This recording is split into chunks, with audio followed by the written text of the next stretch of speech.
Foi assim que encontrei Maria, a curandeira. Morta, mas ainda deixando um rastro de mistério. Rituais, símbolos e uma história que poucos poderiam imaginar. O vilarejo estava envolto em uma névoa densa e ali, no centro, o corpo de Maria. Jazia, cercado por sinais que jamais poderiam ser explicados. As perguntas começaram a surgir. O que aconteceu com ela?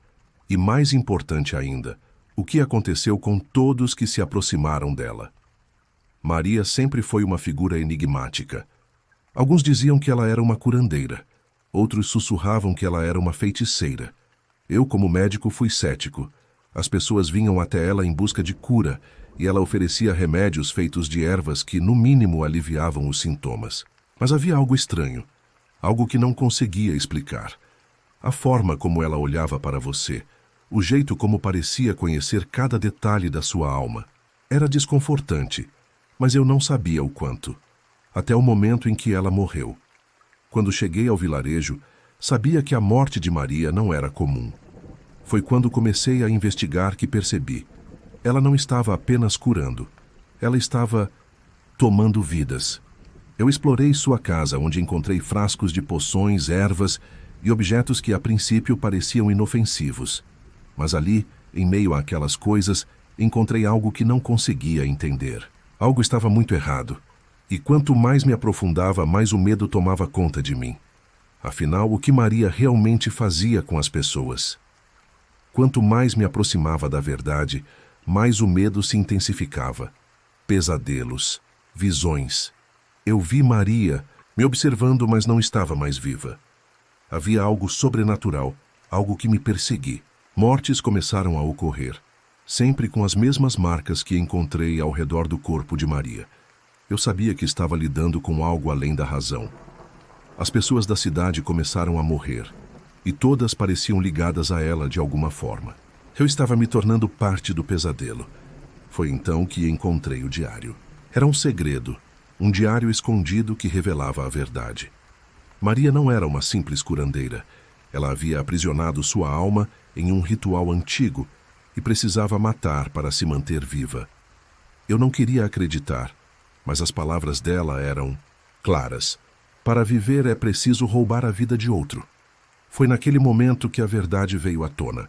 Maria não estava curando, ela estava se alimentando da morte.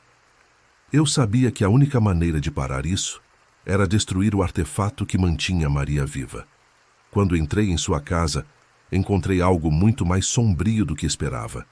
A entidade dela estava lá, se manifestando, tentando me parar. A casa estava viva, como se fosse parte dela. No confronto final, eu sabia que a minha única chance era destruir tudo, mas a força dela era assustadora. Maria não queria morrer, e eu não sabia se conseguiria escapar com vida. Eu destruí o artefato. Achei que finalmente teria paz, mas o que não sabia era que eu estava mais envolvido do que imaginava. Eu, como médico, era o último descendente de uma linhagem de curandeiros. E no fim, a entidade de Maria. Ela encontrou um novo corpo. O meu corpo. No espelho vi meus próprios olhos se transformando nos dela. Eu agora sou a próxima vítima. Eu sou o novo hospedeiro. O ciclo que pensava ter acabado continua. E agora sou eu quem precisa matar para viver. O vilarejo está em silêncio. Maria nunca morreu. Ela apenas encontrou um novo corpo. E eu agora sou a próxima vítima. O ciclo continua.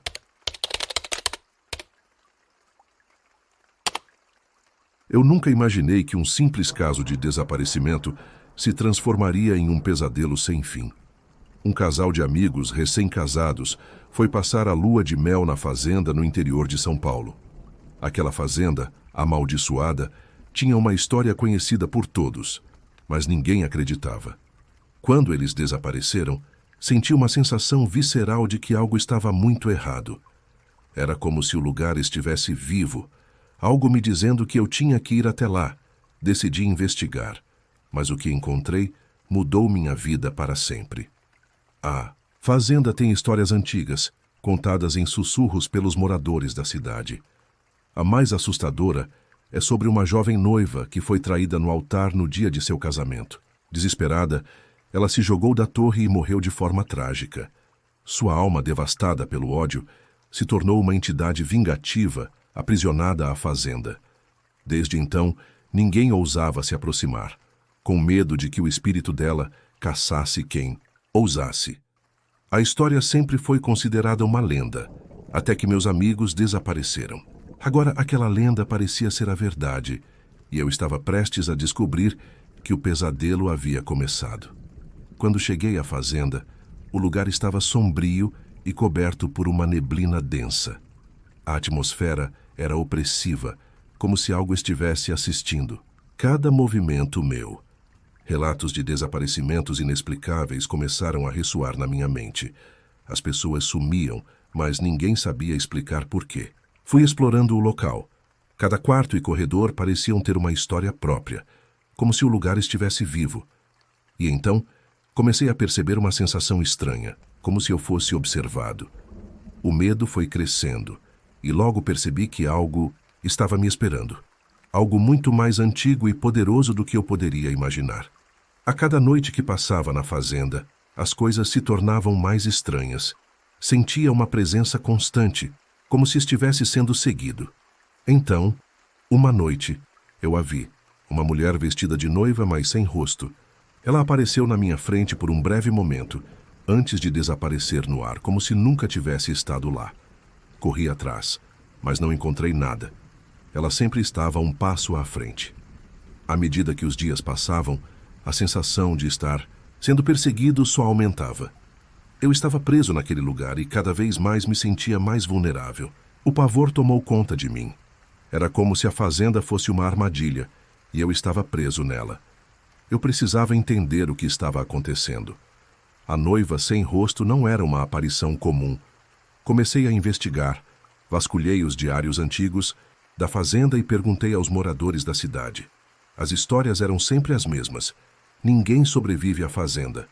Foi então que, numa noite, encontrei um antigo livro de rituais escondido nas ruínas da casa.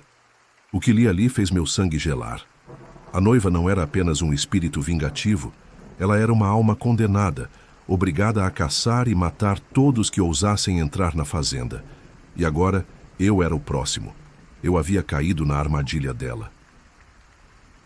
Nas noites seguintes, a presença da noiva estava mais forte do que nunca. Eu sabia que a única chance de sobrevivência era realizar o ritual que encontrei. Mas, quando comecei a realizar os passos, ela apareceu. Não mais uma visão distante, mas completamente formada, com seus olhos vazios e seu vestido sujo de sangue. A atmosfera estava densa. O medo me paralisava, mas eu precisava agir. Lutei para completar o ritual enquanto ela tentava me parar, com uma fúria indescritível. Cada movimento era uma luta pela minha vida. Eu sabia que, se falhasse, seria o próximo a desaparecer. Mas de alguma forma consegui terminar o encantamento. A noiva desapareceu, seu grito de desespero ecoando pelo ar. Eu estava exausto, mas aliviado. Achei que tinha vencido, mas a verdade era muito mais sombria. Quando finalmente voltei para casa, ainda sentia o peso do que vivi na fazenda. Mas algo estava errado. Minha esposa me recebeu com um sorriso, mas havia algo diferente em seus olhos. Eles estavam vazios, como se não fossem mais dela. Quando olhei mais de perto, percebi que ela não era mais a mesma. Sua expressão era fria, quase vazia, como a da noiva. O pavor me tomou de imediato. Eu havia libertado o espírito da noiva, mas ela não foi embora. Ela havia encontrado um novo corpo. E esse corpo era o de minha esposa. Eu havia pensado que o ritual havia acabado com o mal, mas, na verdade, ele só havia transferido a entidade para alguém mais próximo de mim. A noiva sem rosto possuía agora o corpo de minha esposa, e eu estava preso com ela, para sempre. Eu pensei que havia escapado, que o terror na fazenda havia terminado, mas a verdade é que ele nunca foi embora. O mal estava dentro de minha casa com minha esposa, e eu não tinha mais como fugir. O ciclo continuava e agora eu estava preso a ele. A noiva sem rosto, em sua forma mais pura, agora dominava minha vida, e não havia nada que eu pudesse fazer para detê-la.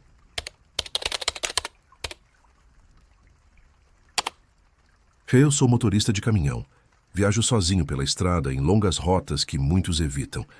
Numa dessas viagens, ao buscar um atalho por uma estrada isolada em Minas Gerais, encontrei algo que mudaria minha vida para sempre.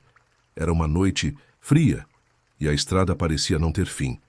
Então cheguei a um ponto onde algo estranho chamou minha atenção.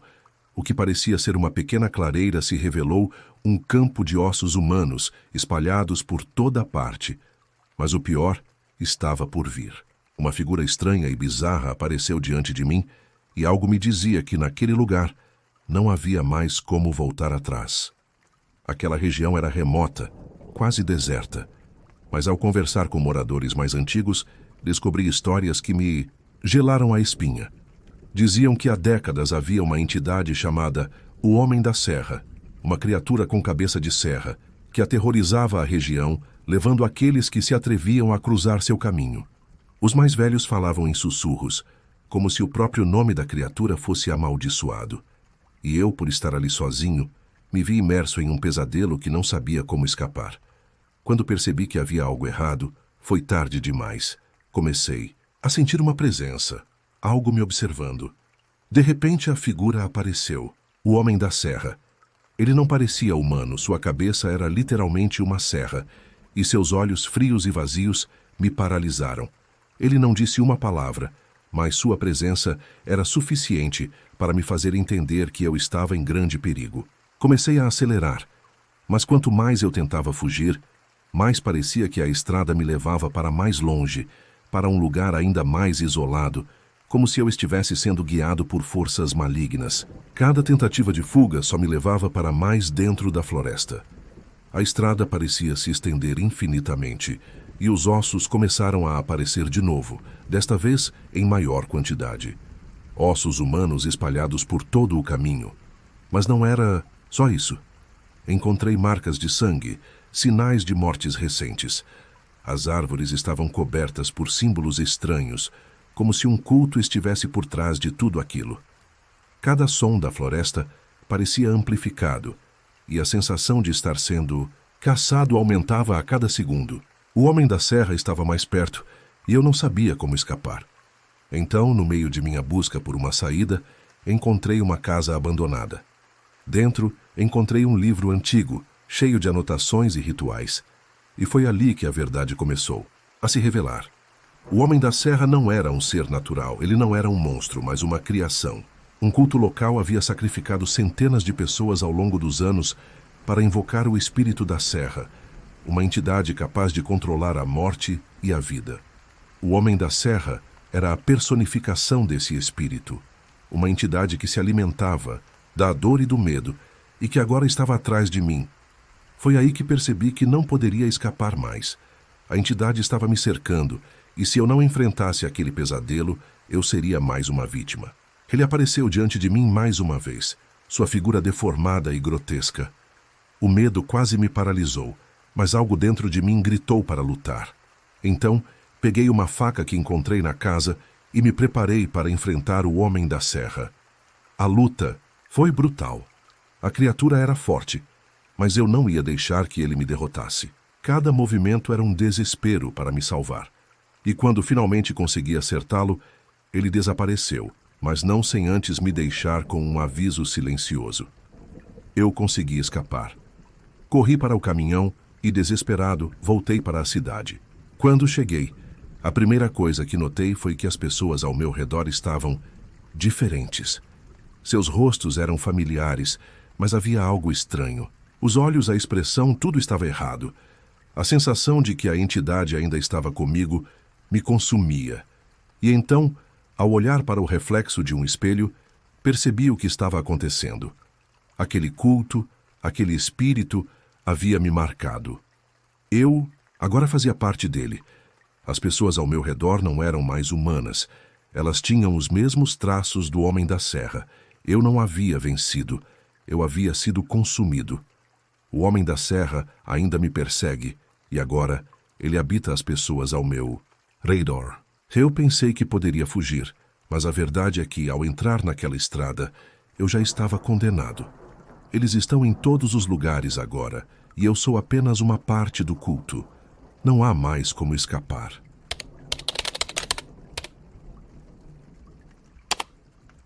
A tempestade rugia lá fora. A chuva caía com força, e os ventos sopravam como se quisessem arrancar as árvores do chão. Não havia sinal de vida nas redondezas. Sozinha, a jovem se viu forçada a buscar abrigo em uma casa isolada, no meio. Do nada, no interior da baía. A porta rangeu ao ser aberta, e o silêncio da casa parecia engolir qualquer som que ela tentasse fazer. Com a escuridão da noite e a tempestade em fúria lá fora, ela sabia que ali seria seu único refúgio. Mas à medida que os minutos passavam, algo estranho começou a acontecer, algo que ela não poderia compreender. A casa era antiga, com as paredes úmidas e um cheiro forte de mofo no ar. A jovem tentou se acostumar ao ambiente desconfortável, mas uma sensação de inquietação não a deixava. Olhou pela janela e viu nada além da escuridão, pontuada apenas pelos flashes das luzes da tempestade. No entanto, algo chamou sua atenção. No reflexo da janela, ela viu uma sombra se mover. Não havia ninguém lá fora. Ela se forçou a afastar o pensamento, mas por dentro, algo dizia que ali havia algo errado. Ela não estava sozinha. Mas quem ou o que a estava observando? À medida que a noite avançava, as coisas começaram a piorar. Ela não sabia se era a solidão, o medo ou a tempestade, mas algo na casa não parecia certo. Às vezes, ela sentia que olhos estavam sempre fixados nela. Olhos invisíveis, mas presentes. E em várias ocasiões, ela viu silhuetas observando-a através das janelas, figuras sem forma clara, como se estivessem ali, mas ao mesmo tempo desaparecendo quando olhava diretamente.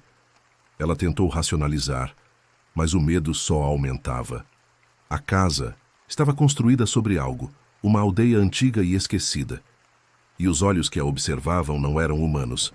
A cada noite, os olhos se aproximavam mais e mais. Ela começou a ouvir murmúrios que vinham das paredes, como se as próprias pedras da casa estivessem sussurrando palavras que ela não conseguia entender. Os sons da tempestade pareciam diminuir à medida que as visões perturbadoras aumentavam. Ela via coisas que não poderia explicar.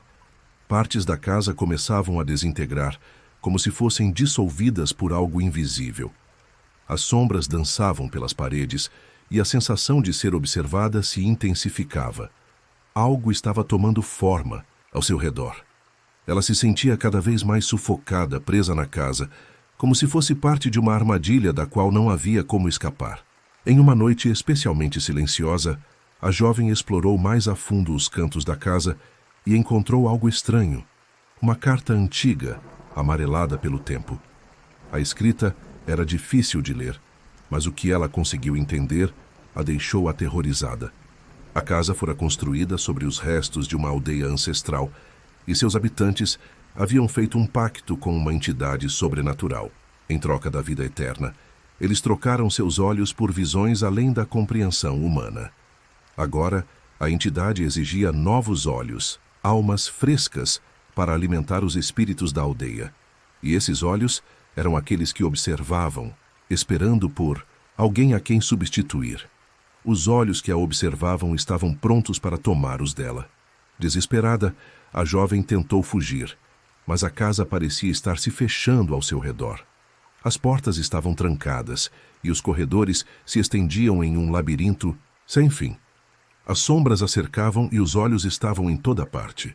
Ela se deu conta de que a única maneira de escapar daquela maldição era entregar seus próprios olhos, sacrificar-se para libertar os outros, ou talvez para tomar seu lugar na eternidade. Enfrentando a ideia insuportável de perder sua visão, ela fez uma escolha. Com lágrimas nos olhos, ela cedeu ao pacto, aceitando seu destino. Após o sacrifício, algo inesperado aconteceu. Ela não desapareceu como imaginava. Em vez disso, seus olhos se tornaram os olhos de todos os espíritos da aldeia, e ela, agora cega em um sentido humano, tornou-se a nova guardiã da casa. O espírito que observava a ela havia tomado conta de seu corpo, transformando-a na última das almas que vigiaria os viajantes perdidos. A casa, com seus corredores cheios de segredos, continuaria a atrair aqueles que, como ela, buscavam abrigo. Mas agora, ela não era mais uma vítima. Ela era a nova guardiã da casa, condenada a espiar os próximos incautos que cruzassem seu caminho. Agora ela faz parte da maldição, vendo o mundo apenas através dos olhos que pertencem aos outros, observando e aguardando o próximo incauto. A casa nunca ficará vazia, e ninguém que entre ali sairá sem ser marcado. O pacto continua, e os olhos, sempre à espreita, aguardam o momento de pegar mais uma vítima. Ela está lá, observando, esperando para sempre.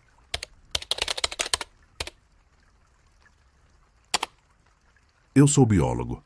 Quando fui chamado para estudar o ecossistema de uma pequena cidade no interior do Amazonas, eu nunca imaginei que a natureza me conduziria a um pesadelo. O rio, que antes era a principal fonte de vida para a cidade, começou a secar de forma misteriosa. As águas que antes fluíam com força agora estavam desaparecendo, expondo um segredo antigo e sombrio enterrado em suas profundezas. Quando cheguei, pensei que era apenas uma mudança ambiental, algo que podia ser explicado.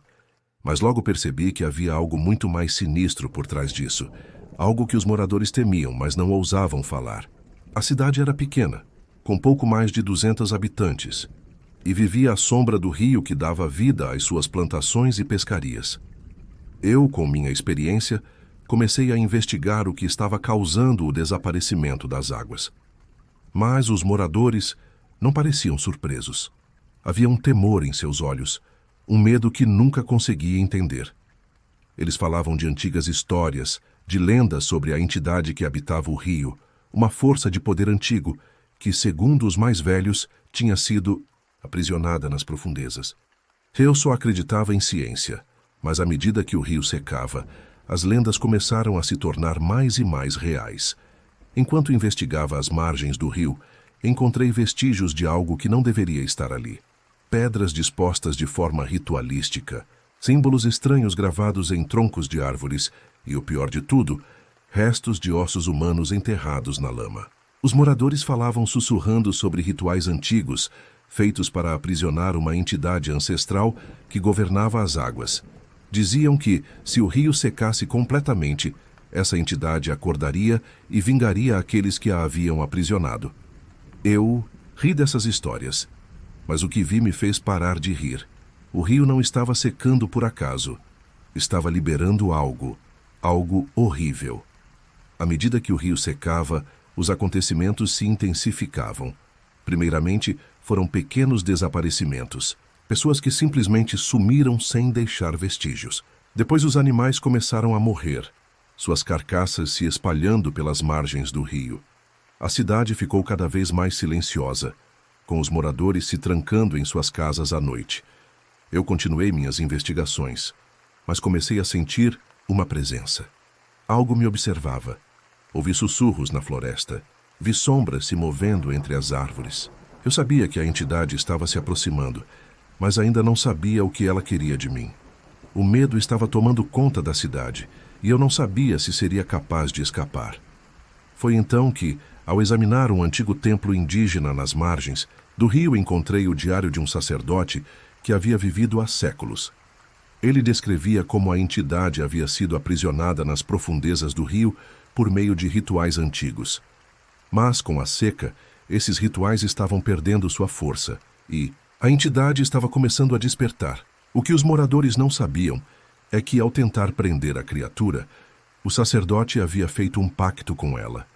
O rio, que antes era o seu cárcere, agora era sua prisão frágil, e a entidade estava sedenta por vingança.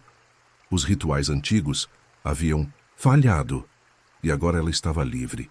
Com o rio praticamente seco, a entidade emergiu de suas profundezas, uma massa de escuridão e água, com tentáculos gigantescos que arrastavam tudo o que tocavam. Os moradores estavam aterrorizados e a cidade parecia condenada. Decidi enfrentar a criatura apesar do terror que me consumia. Peguei os rituais do diário e tentei invocar uma força que pudesse deter a entidade. Mas enquanto eu lutava para completar o ritual, algo estranho aconteceu. A entidade olhou para mim com olhos cheios de ódio e reconhecimento. Foi então que percebi. Eu não era apenas um biólogo. Eu era a reencarnação do sacerdote que havia aprisionado a entidade séculos antes. Eu era o único que poderia manter o ciclo de sacrifícios. Eu falhei. Mesmo com todos os meus esforços, a entidade não podia ser derrotada. Em um último ato de desespero fiz o sacrifício, mas ao fazer isso algo dentro de mim mudou. Eu não só salvei a cidade, mas também me condenei. Agora sou o novo sacerdote, a reencarnação do homem que havia feito o pacto. A entidade me escolheu para ser seu guardião, e eu, relutante, aceitei. Agora é minha responsabilidade manter a entidade aprisionada. Mas eu sei que, com o tempo, o rio vai secar novamente e o ciclo de sofrimento e sacrifícios se repetirá. Eu sou a última linha de defesa, o guardião da entidade, e o rio nunca voltará a ser o que era. Agora, as águas não são apenas um recurso natural. Elas são a prisão de algo muito mais sombrio, algo que um dia voltará a reclamar o que é seu. Obrigado por ouvirem a Rádio Terror FM. Se inscreva, deixe o like e ative o sininho. Conto histórias de terror todos os dias. Espero te ver nos próximos.